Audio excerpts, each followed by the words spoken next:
मुझे यही लगता था कि मैं अपनी ज़िंदगी की सारी मुश्किलों से अकेली लड़ सकती हूँ। मुझे किसी के साथ की ज़रूरत नहीं, बल्कि मैं सब कुछ खुद कर सकती हूँ। जब मैं अपने माजी के बारे में सोचती तो मुझे ये एहसास होता है कि उस रात मुझसे बहुत बड़ी गलती हो गई थी। उस रात टैक्सी बुक करवाकर मैं अकेले घर जा रही थी और एक लड़की होकर अकेले घर जाने का फ़ैसला ये मेरी सबसे बड़ी बेवकूफ़ी थी।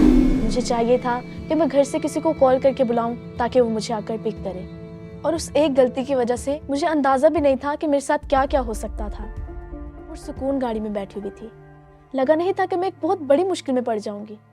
और ड्राइवर ने गाड़ी घर की तरफ मोड़ने की बजाय वो एक जंगल की तरफ ले गया, और जैसे जैसे वो गाड़ी जंगल में लेकर जाता रहा, अंधेरा और बढ़ता गया।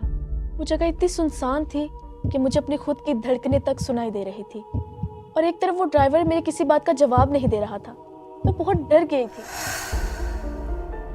मुझे समझ नहीं आ रहा था कि मैं क्या करूं। और फिर उस वक्त मैंने दुआ की कि ऐ यीशु, मुझे तेरी ज़रूरत है, मेरी मदद कर। और जब मैंने ये दुआ की तो मुझे महसूस हुआ कि गाड़ी की रफ्तार कम होती गई, और मैंने जल्दी से गाड़ी का दरवाज़ा खोला और वहाँ से भाग गई।